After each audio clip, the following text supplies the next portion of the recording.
말씀을 축복하며 우리 고백합시다. 하나님의 시선은 당신에게 머뭅니다. 네, 한번 옆 사람을 이렇게 사랑스러운 눈으로 노트 보면서 사지 마시고 한 번만 더 우리 고백합시다. 하나님의 시선은 당신에게 있습니다. 아멘. 네. 하나님의 시선은 여러분에게 있습니다. 또 저에게도 있고요. 또 우리 교회에도 있고 현재 지금 또 우리 비대면으로 참여하는 또 흩어진 모든 현장에 있는 줄 확신합니다. 우리가 그 시선에 있다면은 하나님의 관심이 있다는 얘기잖아요.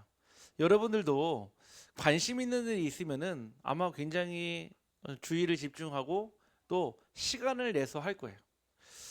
제가 오늘 날씨를 보니까 엄청 추웠잖아요. 근데 그럼에도 불구하고 저희 우리 교회 앞에 그 천변에 그 족구장이 있거든요. 이 추운데도 나와서 족구를 하시는 분들이 있더라고요. 제가 그분들을 보면서 대화는 안 나눠봤지만은 저분들은 아마 자면서도 족구하는 꿈을 꾸는 분들일 거다라는 생각이 들더라고요. 오늘 거의 영하 10도 가까이 됐는데 그 모여서 족구를 하는데 야, 참 대단하다 생각이 들더라고요. 그만큼 관심이 있으니까요. 날씨가 추우나 더우나 상관없이요. 할 수 있는 거거든요. 반대로 여러분들이 오직 복음의 시선이 있고 오직 복음에 관심이 있다면은 아마 여러분들이요. 자나깨나 복음이 생각나며 누구를 만나던 혹 위기가 오더라도 복음이 깨달아질 줄 확신합니다. 그래서 저와 여러분은 언제나 하나님의 시선 속에 있습니다. 하나님의 관심 속에 있기 때문에 늘 항상 하나님의 관심과 시선 속에 나의 응답을 찾기를 간절히 소원합니다. 오늘 말씀의 제목은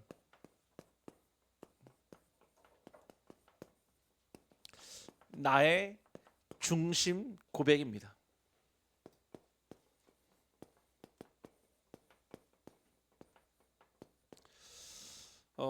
분명 이번 주 우리 강단 말씀을 통하여서 나 여호와는 외모를 보지 않고 중심을 본다고 그랬거든요. 참 감사한 말이면서도 굉장히 막 우리에게는 그러면 나의 모든 속마음까지도 다 본다는 뜻 아니냐 아니겠습니까? 저와 여러분이요 아무리 하나님 앞에 예배드릴 때요 집중해서 듣는 것 같은데 이미 벌써 생각과 마음이 다른 콩밭에 가 있다면은 그 예배가 중심으로 드려지는 예배가 아니겠죠. 여러분들이요 하나님께 중심으로 나아갈 때 하나님은 그 중심을 보십니다. 그래서 여러분들이 이 수요 예배도 금요 기도에도 주일 예배도 또 여러분들의 가정과 흩어진 현장에서 하나님께 짧은 시간이라도 중심을 드리는 시간이 있기를 간절히 소원합니다. 저는 이 중심을 드린다 하면은 가장 먼저 생각나는 게 있어요. 무엇이냐면은 프로포즈. 우리 여자 성도님들 다 프로포즈 받고 다 결혼하셨죠? 다 장미꽃막 이만큼 다 받으셨잖아요. 네, 대답을 안 하십니다. 네, 저도 프로포즈 살면서 딱 한 번 해봤거든요. 딱 한 번. 네, 두 번 하면 안 되겠죠. 네, 한 번 했는데 어디서 했냐? 네, 공사장에서요. 공사장. 네, 공사장. 네, 누가 보면은 공사장이에요. 공사장. 공사장이고 사실은요 프로포즈 하기에 적당한 장소가 아니에요. 원래는요 프로포즈 한다면요 뭐 이게 이쁘고 멋있는 카페 같은 데서요 뭔가 이렇게 샹들리에도 쫙 걸려 있고요 우아한 음악이 더 나오고요 거기에 다 이렇게 초도 쫙 켜 있거든요. 저는 공사장에서 저는 프로포즈를 했습니다. 거기가 어떤 공사장이었냐면은 그때 2009년도 2010년도 그때 전도 전문 훈련원이 대전에 이제 생기기로 결정이 됐거든요. 그 전도 전문 훈련원 공사하는 공사장에서 제가 프로포즈를 했습니다. 왜냐면은 그 현장이 어떤 현장이냐면은 우리나라와 또 전 세계에 흩어진 제자들이 앞으로 모여서 훈련받고 다시 전 세계로 파송되어질 현장이기 때문에 제게는 그 장소가 굉장히 의미가 있었어요. 비록 멋있는 카페도 아니고 막 멋있는 그런 장소는 아니었지만은 막 공사하고 막 먼지 날리고 이랬던 장소였지만은 제게는요 가장 하나님의 언약을 전달할 수 있고 제 중심을 전달할 수 있는 곳이라 생각했어요. 거기에 그래도 그나마 피아노가 있었거든요. 제가 사랑의 세레나데를 부르는 게 아니라 제 찬양의 중심에 고백을 하면서 앞으로 나와 함께 남은 인생을 하나님이 가장 원하시는 세계복음화의 여정을 같이 갑시다라고 지금도 생각하면은 손이 오글하지만은 그래도 제 중심의 프로포즈를 딱 했거든요. 뒤에서 우리 지금 사모는 지금 눈물 흘리고 있습니다. 지금 막 감격에 지금 눈물을 막 흘리고 있습니다. 감격인지 후회인지는 한번 이따 가서 집에 가서 제가 확인해 보도록 하겠습니다. 그때 제 프로포즈를 딱 받아줬어요. 받아주고요. 반지도 딱 전달도 하고요. 제가 지금도 그 머릿속에 선명합니다. 무엇이 선명하냐? 그때 아마 아름다웠던 모습, 그때의 분위기가 아니에요. 그때 붙잡았던 중심이에요. 그런데 결혼하고요. 막 아이 낳고요. 살아오면서요. 싸우기도 많이 싸웠거든요. 이런 일 저런 일 때문에 티격태격하기도 하고요. 또 이런 일 저런 일 때문에 막 얼굴 안 본다 하기도 하고요. 이런 일 저런 일 막 지나갔는데 결국은 어디로 돌아가느냐? 그때 고백했던 그 언약 중심으로 돌아가더라는 거예요. 지금도 마찬가지입니다. 언제나 위기가 오거나 문제가 오거나 갈등이 오거나 고난이 왔을 때 결국 하나님은요 저를 어디로 다시 데려가느냐? 그때 그 전도 전문 훈련은 그 프로포즈 할 때 그 언약의 장소로 제 마음의 중심을 그대로 옮겨둡니다. 이만큼 여러분들이요 하나님 앞에 드린 중심은요 영원한 축복이자 여러분들의 삶을 원래의 자리로 돌이키는 하나님의 방법인 줄 확신합니다. 그래서 혹 나에게 그런 언약이 없습니까? 혹 나에게 아직 그런 언약이 없습니까? 기도하세요. 그리고 오늘 말씀을 잘 들으시면서 하나님 앞에 중심의 고백과 하나님 앞에 그 중심의 언약을 딱 세우기를 간절히 원합니다. 우리는요 다 알고 있는데 세상이 모르는 게 있어요. 그것이 바로요 영적 사실입니다. 세상에는요 사실도 있고요 현실도 있고요 진실도 있는데요 이거 하나만 몰라요. 영적 사실이요. 분명 이사야서 56장 7절에 하나님께서는 내 집은 만민이 기도하는 집이라고요 완전히 정의를 내리셨어요. 하나님의 집은요 하나님의 성전은요 만민이 와서 기도하는 237 치유 서밋의 현장이었습니다. 그런데요 이 현장이요 얼마 가지 못했어요. 마태복음 11장 7절 말씀이에요. 이렇게 변해버립니다. 이에 가르쳐 이르시되 기록된 바 내 집은 만민이 기도하는 집이라 칭함을 받으리라 하지 아니하였느냐? 너희는 강도의 소굴로 만들었느니라. 분명 하나님께서 우리에게 이 성전의 축복을 주실 때는 만민이 기도하는 집으로 주셨어요. 237과 치유와 서밋의 플랫폼으로 주셨는데 사단은요 사람들은요 강도의 소굴로 바꿨어요. 또는요 요한복음 2장 16절에는 뭐라고 표현했냐? 같은 사건을 들고요 비둘기 파는 사람들에게 이르시되 이것을 여기서 가져가라. 내 아버지의 집으로 장사하는 집을 만들지 말라 했거든요. 하나님의 성전을요 장사하는 집으로 바꿔버렸어요. 장사가 나쁜 게 아닙니다. 비둘기를 판 게 잘못된 게 아니에요. 하지 말아야 될 장소에서 했기 때문에 문제가 되는 겁니다. 아니 여러분들이요 영적인 사실을 모르면요 나도 모르는 사이에요 만민이 기도하는 집이요 강도의 소굴이 돼요. 강도가 누굽니까?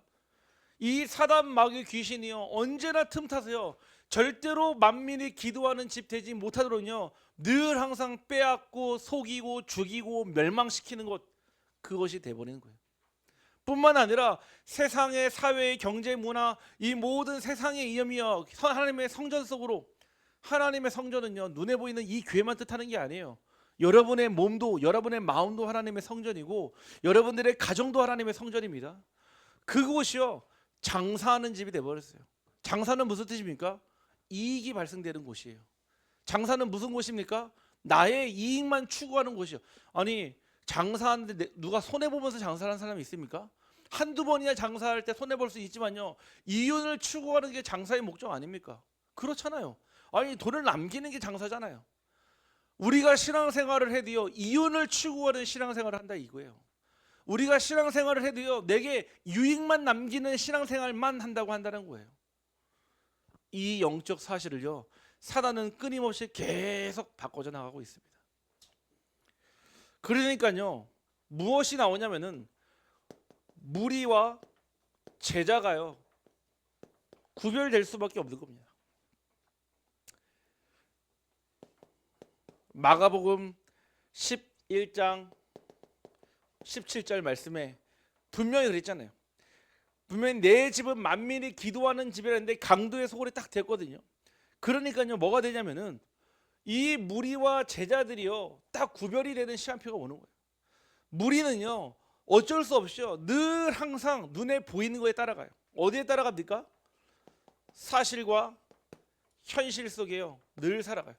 더 정확하게는요, 눈에 보여지는요, 의식주를 따라가게 돼 있습니다. 의식주가 채워지면요, 어떤 데든 갈 수 있어요. 의식주만 채워지면요, 그 누구든 상관이 없는 거예요. 그 예전에 제가 알던 어떤 한 성도님이 신앙생활을 탁 하다가 교회에서요, 큰 갈등이 일어났어요. 이제 갈등이 일어나 가지고요, 그 갈등 때문에 교회 나가지 못하게 된 거예요. 뭐 그러면은 뭐 기도하면서 그럴 수 있으니까요, 다른 교회를 간다든지 또는 뭐 다른 아는 교회를 소개받은다든지 하지 않겠습니까? 이분이요, 딱 이 문제가 왔는데 어디로 갔냐면요, 남녀호랑객교로 딱 간 거예요. 전혀 생뚱맞게요. 아니, 교회 다니다가 왜 가냐? 이분이 처음 신앙을 할 때 첫 시작이 뭐였냐? 건강이었어요. 건강 때문에 자기가 교회 가는데 하나님의 은혜로요, 어느 정도 치유되는 역사를 보게 된 거예요. 그렇게 신앙생활을 참 감사하게 하다가 어느 날 건강도 좋아지고 또 삶도 윤택해지고 그러는데, 사람과의 인간관계의 갈등 때문에 결국 교회를 떠나왔는데요, 남녀 호랑객교로 갔어요. 왠지 아십니까? 남녀 호랑객교는요, 특별히 건강에 대해서 굉장히 깊은 관심을 가지고 있어요. 그거 있거든요. 문 열고 닫으면서 하는 거 있거든요. 그거 계속 하면요, 실제 역사 일어나요. 건강 치유돼요. 그 어르신들이요, 화강일보 신문 들고 다니면서요, 곳곳에 살면서 막 전도하거든요. 내가 이렇게 했었는데 암이 나왔고, 내가 이렇게 했는데 불치병이 나왔고, 손이 저렸었는데 이제 저리지 않고. 무리는요, 언제나 눈에 보이는 현상에 집착합니다. 우와, 치유받았어. 우와, 증거가 일어났어. 우와, 기적이 일어났어. 하나님은요, 언제나 기적 너머의 제자들에게 따로 메시지를 주셨습니다. 우리 성도님들, 우리가 복음 집중하다가 언양 집중하다가 역사 일어날 수 있어요. 그런데 그게 끝이 아니에요. 그 기적이 끝이 아니에요. 그 기적은요, 하나님이 하실 일에 서론받게 되지 않습니다. 우리 성도님들은요, 무리가 아닌 제자로, 하나님은 그 제자의 응답을 넘어서 절대 제자의 응답을 주시는 줄 확신합니다. 절대 제자는 무엇입니까? 변하지 않는 제자를 뜻합니다. 제자인데 변할 수 있냐? 그럴 수 있습니다. 오늘 말씀에 65절에 보니까 이렇게 나와 있습니다. 또 이르시되 그러므로 전에 너희에게 말하기를 내 아버지께서 오게 하여 주지 아니하시면 누구든지 내게 올 수 없다 하였노라 하시니, 그때부터 그의 제자 중에서 많은 사람이 떠나가고 다시 그와 함께 다니지 아니하더라 그랬거든요. 분명히 예수님의 제자들이 같이 있었었는데 그 제자들에게 뭐라고 하시냐면, 너희들도 하나님이 내게 오는 것을 허락하지 않으면은 나와 함께 있을 수 없다. 무슨 뜻이에요? 하나님의 절대 주권을 얘기하는 거거든요. 너희들이 원해서 나를 따라오는 것이 아니라 하나님이 나에게 붙여준 사람들만 나를 따라갈 수 있다라는 말을 하니까요, 그 무리의 그 제자들 중에서도요, 많은 성도가 떠나가게 된 거예요. 절대 제자는요, 떠나지 않습니다. 왜냐? 67절에 예수님께서 12제자에게 이르시되 너희도 떠나겠느냐? 너희도 가려느냐? 그랬거든요. 그때 시몬 베드로가 영생의 말씀이 주께 있사오니 우리가 누구에게로 가오리이까? 아멘. 오직 복음은 오직 예수 그리스도께 있는 줄 확신합니다. 여러분들, 오직 복음 외에는요 지나가도 상관없어요. 오직 복음 외에는요 묻혀가도 상관이 없어요. 여러분들은요 오직 예수 그리스도만 따라가는 절대제자 되기를 간절히 소원합니다. 절대제자는요 절대로 타협하지 않습니다. 절대제자는요 남들 다 같이 간다고요 눈치 보고 따라가지 않습니다. 절대제자는요 이유와 핑계가 없습니다. 우리는 한평생 하나님 한 분만을 섬기고 하나님만 따라가는 주의 자녀입니다. 아멘. 앞으로 여러분들이요 10년을 더 신앙생활 하실지 20년, 30년, 40년, 50년, 60년을 더 할지는 저는 모르겠지만요 우리에게 주어진 시간과 그 장소에 오직 예수 그리스도만 따라가는 우리는 절대 제자로 부르신 줄 확신합니다. 그래서 이 나의 중심의 고백은요 반드시 세 가지로 되어 있습니다. 오늘 말씀에 또 이번 주 강단 말씀에 결론해 주셨거든요. 무엇이었냐면은 이면계약이에요. 우리의 이면계약으로요 하나님께 중심을 보여드릴 수 있어요.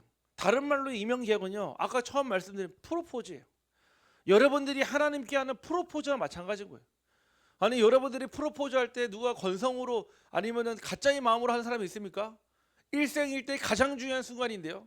중심을 담아 진심을 담아 전심으로 하지 않겠습니까? 똑같아요. 그냥 이 계약은요 한 번 했다가 모르는 그런 지나가는 계약이 아니라 나의 일생과 평생을 두고 남은 여생을 두고요 하나님께 약속하는 겁니다.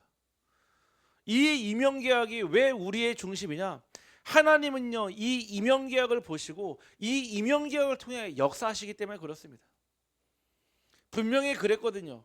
아브라함이 어떻게 고백한 줄 아십니까? 조카 롯을 데리고 나왔잖아요. 결국 이 롯이 문제가 되는데 떠나야겠다는 이제는 분리해야 되겠다는 시간표가 왔어요. 그때 이 아브라함이 중요한 고백을 해요. 네가 동하면 나는 서하고 네가 서하면 나는 동하겠다. 무슨 뜻입니까? 나는 어디를 가도 하나님 나와 함께 하시고 하나님의 근원적 축복, 시대적 축복, 기념비적 축복, 절대 불가항력적인 축복 줄 거다 확신이 있었던 거예요. 그래서 나는 어디로 가도 상관없다라는 이면계약을 세운 거예요. 그때요 조카 롯은요 가장 기름지고요 가장 비옥한 땅 어디입니까? 소돔과 고모라 선택했어요. 결국은요 가자마자 금방 부흥이 일어났고요 금방 마을이 만들어지고 부족이 만들어지고 엄청난 축복을 누렸지만은 결국은요 재앙지대가 됐어요. 저주지대로 심판받아서 완전히 모든 것이 불살라 없어진 그 도시가 되었어요.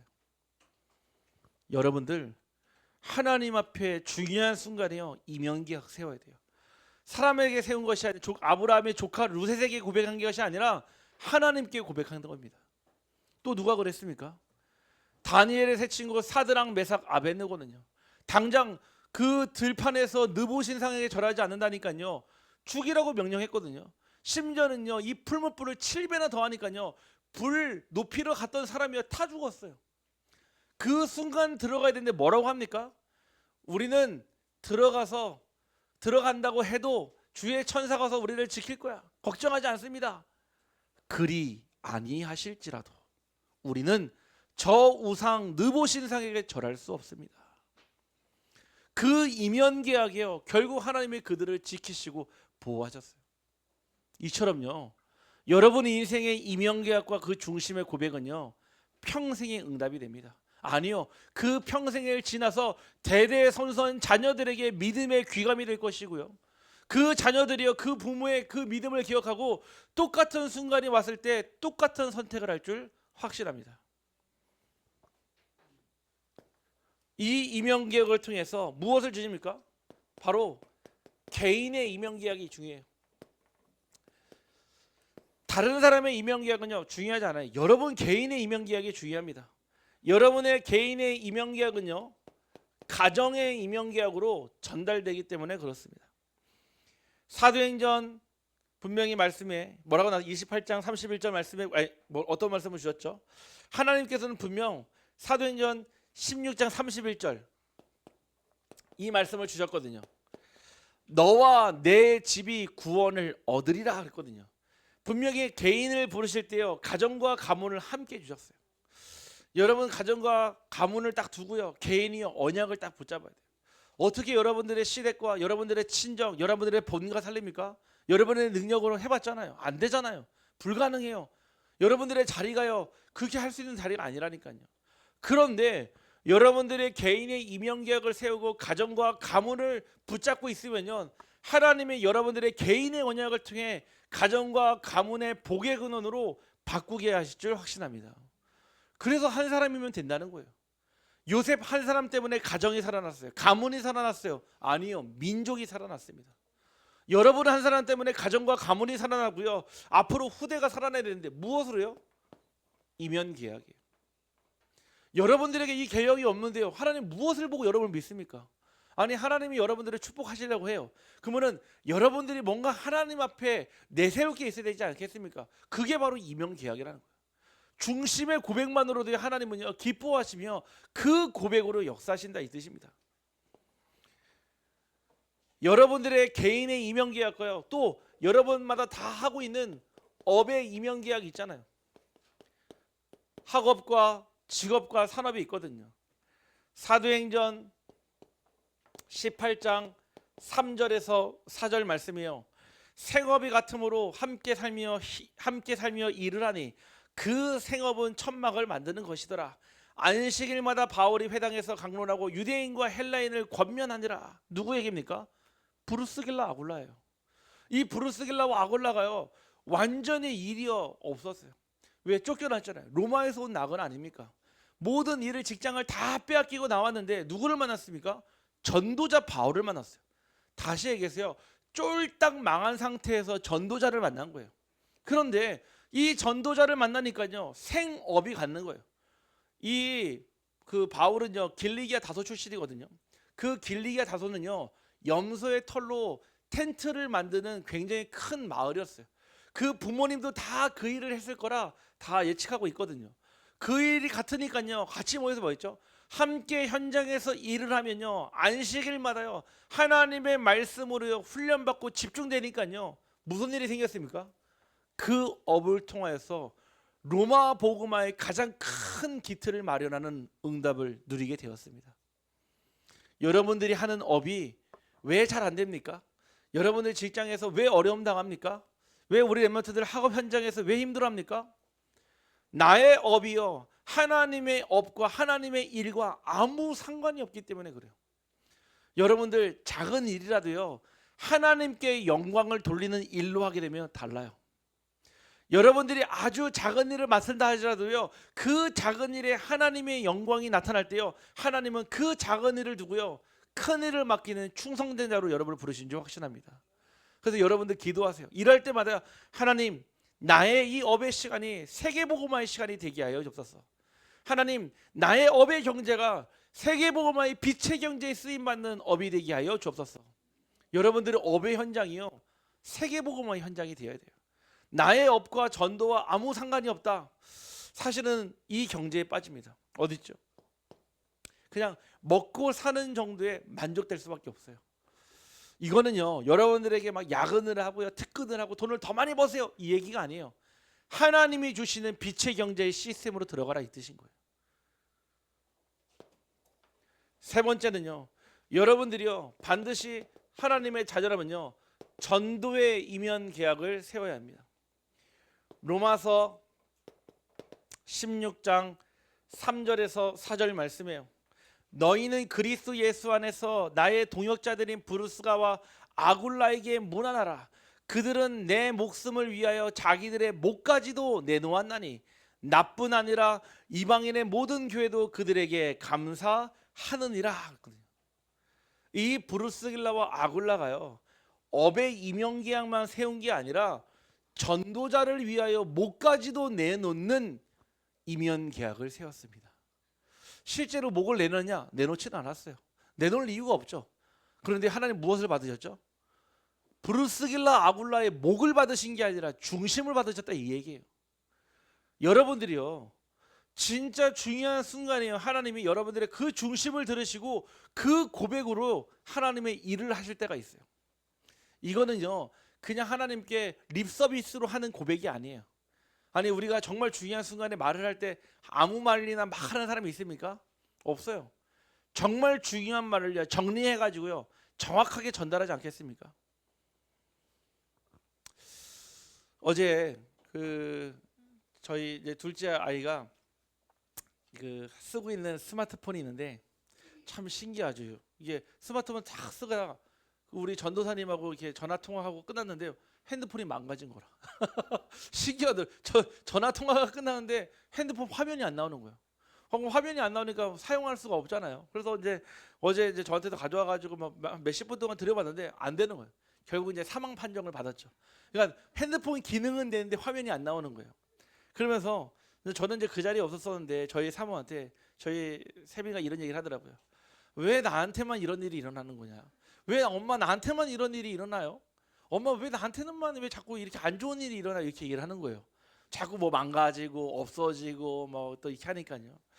그러니까 저희 사모가 이렇게 얘기했대요. 너 이번 주 강단 말씀 한번 잘 생각해봐. 이렇게 얘기를 했더니 아니 이 강단 말씀이랑 핸드폰 망가진 거랑 무슨 상관인데요? 라고 얘기한 거예요. 아니 말씀 속에 모든 답이 있으니까 네가 한번 찾아봐. 이렇게 얘기를 했대요. 그러더니 혼자 침대에 누워가지고 이렇게 얘기하더라고요. 했다 하더라고요. 하나님, 나 진짜 하나님께 진짜로 예배 드릴 테니까 그때까지만 좀 기다려 주세요.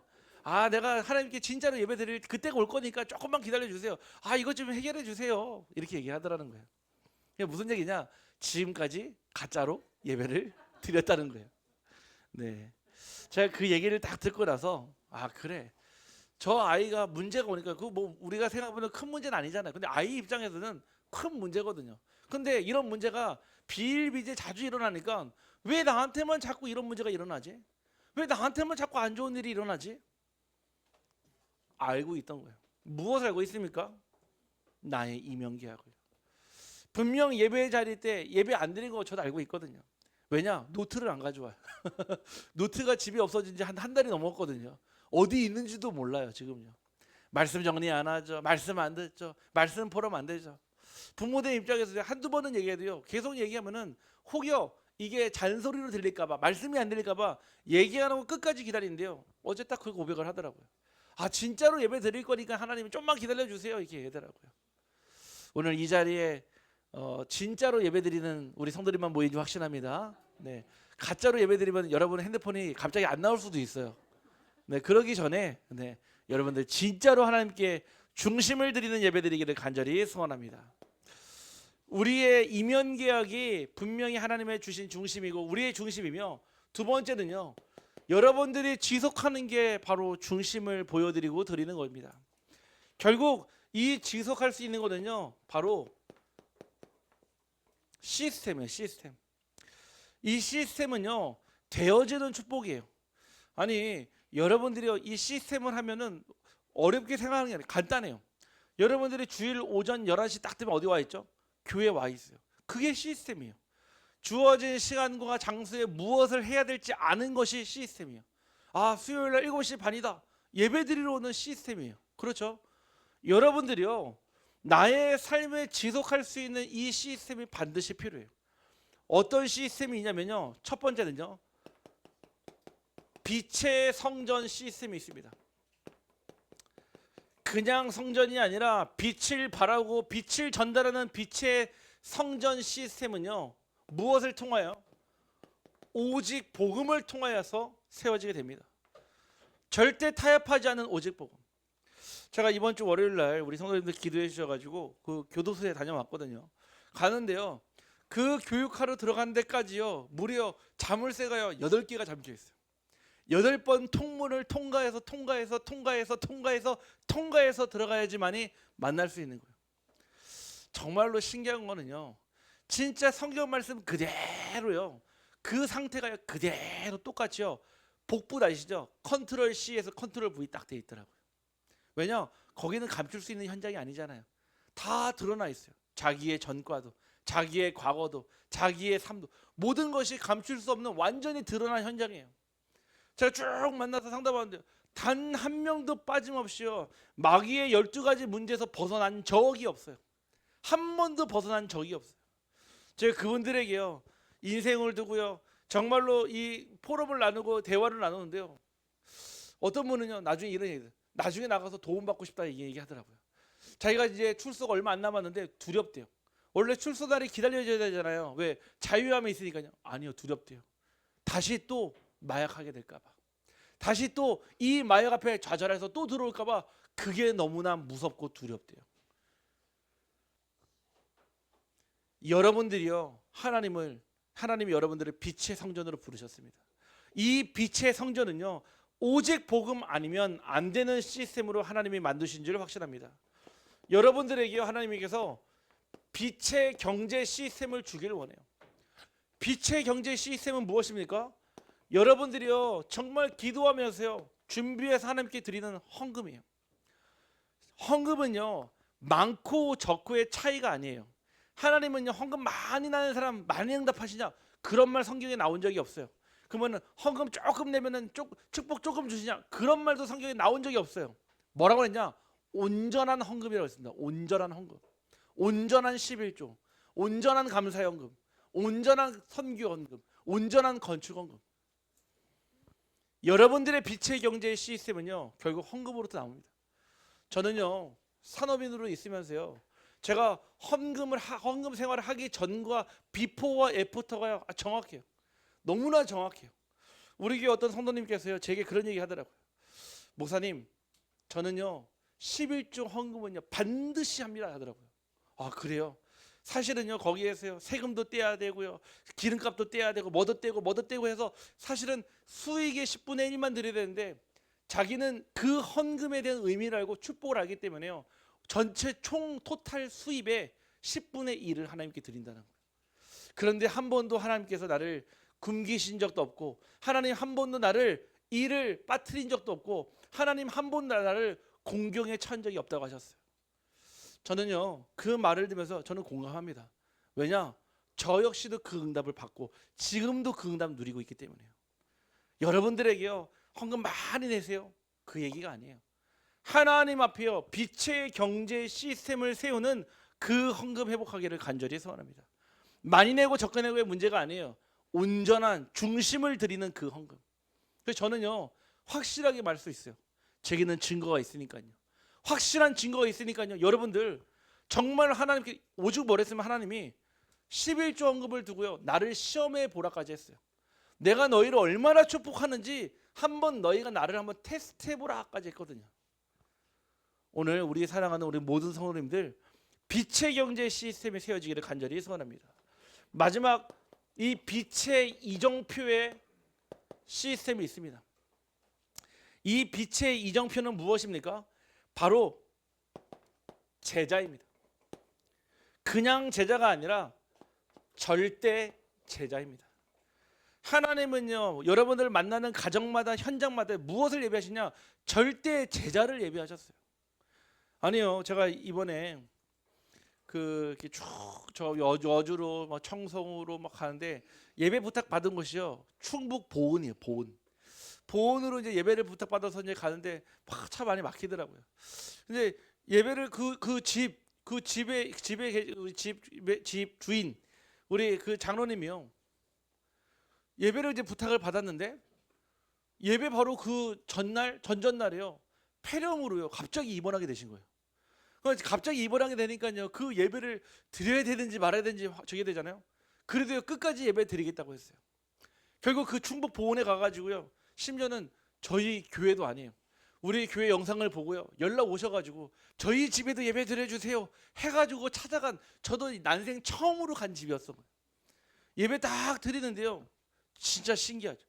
하나님이요, 그 가정에 절대 제자를 딱 예비하셨어요. 그러면서 뭐라고 하냐? 목사님, 내가 이 복음을 더 듣기를 원합니다. 목사님, 이제 내가 그 하나님의 은혜를 회복하기를 원합니다. 이 고백을 하더라고요. 그래서 이제 매주 금요일 우리 이제 산업인 다락방 할 때 이분도 함께 유튜브로 참여해서 함께 만나고 피드백 나누기로 했거든요. 여러분들, 진짜 여러분들 삶의 현장이에요, 하나님은요, 여러분과 같은 절대 제자 준비하신 줄 확신합니다. 이 제자를 찾는 인생이요, 그게 이정표라. 빛의 이정표, 빛을 밝히는 이정표가 우리에게 있는 줄 확신합니다. 마지막 세 번째는요, 우리의 중심은요 결국 제자입니다.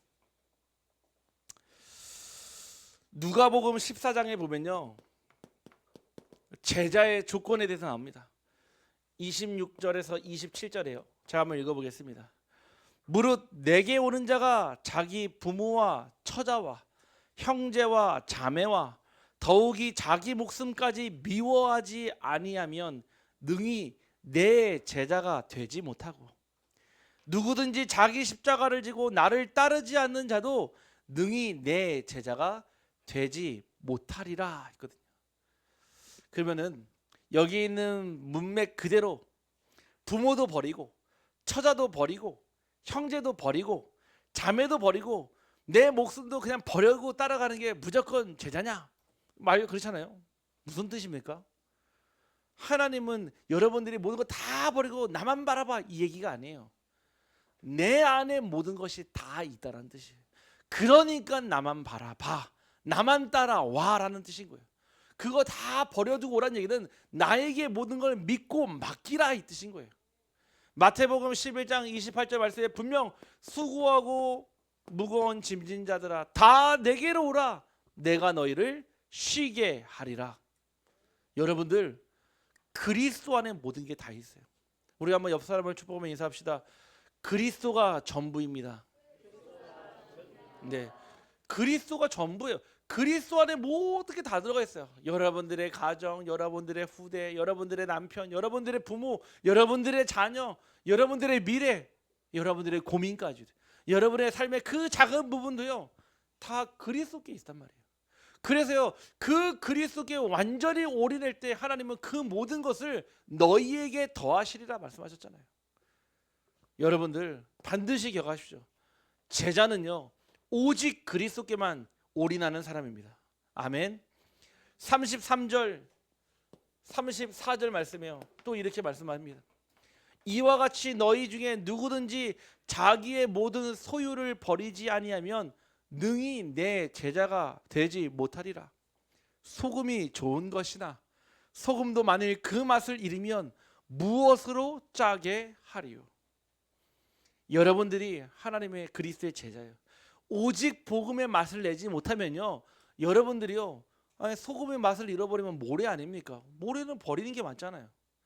여러분들은 이미 그 그리스도의 맛으로 살아가고 그 그리스도의 맛을 내는 오직 그리스도의 제자로 하나님께 중심의 고백을 하기를 간절히 소원합니다. 그러면서 뭐라고 하십니까? 마태복음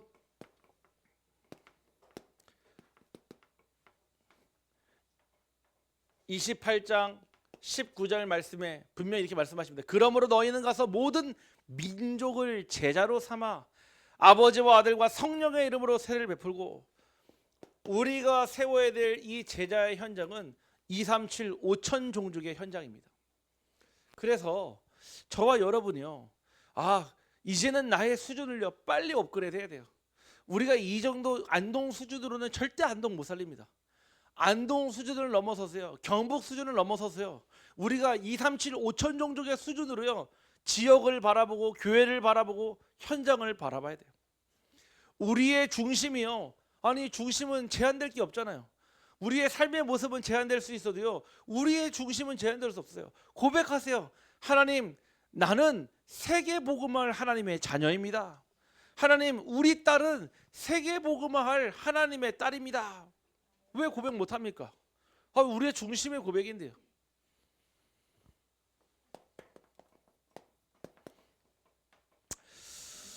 우리의 중심의 고백에 분명 하나님께서 주시는 축복은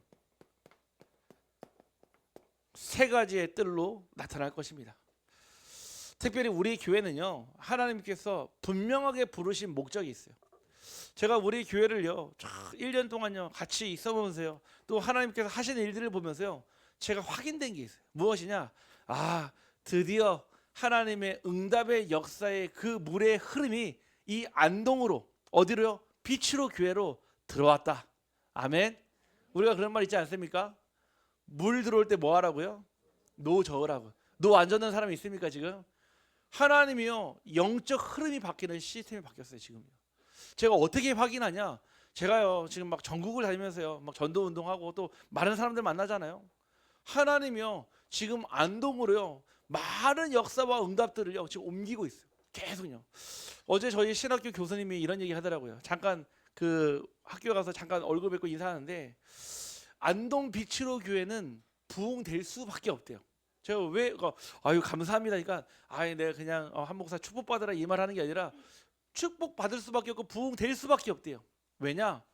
전도의 생명건 전도자와 목회자가 모이기 시작했잖아요. 우리 저 김성경 주무님이요. 네. 전도에요. 완전 올인합니다. 오죽했으면 오자마자 박보로 막 현장부터 나가더라고요. 제가 워워워 했거든요.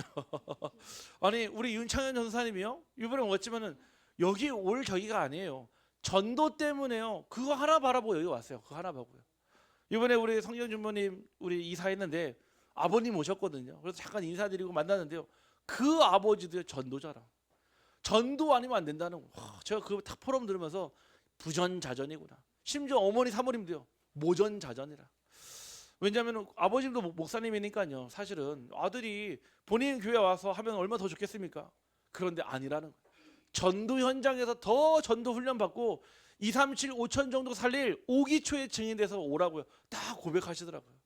제가 그 포럼 딱 들으면서 야 진짜 우리 교회가 축복 받았구나. 아멘. 네. 여기 있는 분만 잘 모르시는 것 같아. 아니에요. 기억하십시오. 하나님이요 우리 교회를 세 가지 뜰의 모델된 교회로 부르신 줄 확실합니다. 어디에요? 진짜 살려야 될 한 번도 복음 들어보지 못한 그 5천 종족에게 복음 전할 시간표가 왔습니다.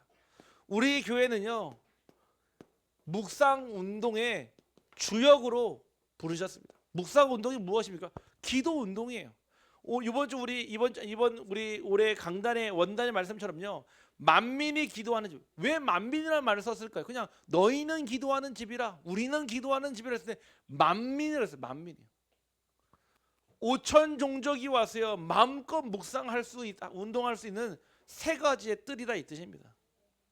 제가 이 말씀을 딱 붙잡은 순간에 여기에 우리 교회 모든 컨셉, 모든 컨텐츠, 모든 목표가 다 들어가 있는 거예요. 나의 포지션을 딱 찾으세요. 나는 이 일에 무엇을 할 것인지요. 저는요 기대가 되어집니다. 우리 성도님들을 통해서 열려질 전도 현장을 놓고 기도하고 있어요. 우리 성도님들이 현장을 두고요 지금요 계속 조금씩 가정의 문 열리죠. 가문의 문 열리죠. 현장의 문 열리죠. 얼마나 감사한지요. 주중에 우리 성도님이 연락 와요. 누구 좀 만나주세요. 누구 좀 만나주세요. 누구 좀 놓고 기도하는데 누구 좀 만나주세요. 계속 연락 와요. 그게요 저에게 얼마나 설레는지 몰라요. 야 하나님께서 계속 전도의 문을 여시는구나. 선교의 문을 여시는구나. 또 제자의 문을 여시는구나. 우리 성도님들은 반드시 이 고백하십시오. 나의 중심 고백. 하나님 나는 어떻게 장로로서 쓰임받기를 원합니다. 하나님 나는 권사로서 어떻게 쓰임받기를 원합니다. 하나님 나는 집사로서 어떻게 하나님께 쓰임받기를 원합니다. 하나님 나는 성도지만 성도로서 어떻게 하나님께 쓰임받기를 원합니다. 장로라고 해서 큰 응답 받는 게 아니에요. 성도라서 작은 응답 받는 게 아닙니다. 믿음이 작으면 작은 응답 받는 것이고요. 믿음이 크면 큰 응답 받는 겁니다. 우리 사랑하는 우리 비추르기 우리 모든 성도님들이 나의 중심 고백과 그 언약으로 살아나기를 주님의 이름으로 축복합니다. 기도합니다. 하나님 감사합니다. 오늘 분명 하나님께서 우리에게 주신 말씀 그대로 살리는 것은 영이니 육은 무익함이라 하셨다.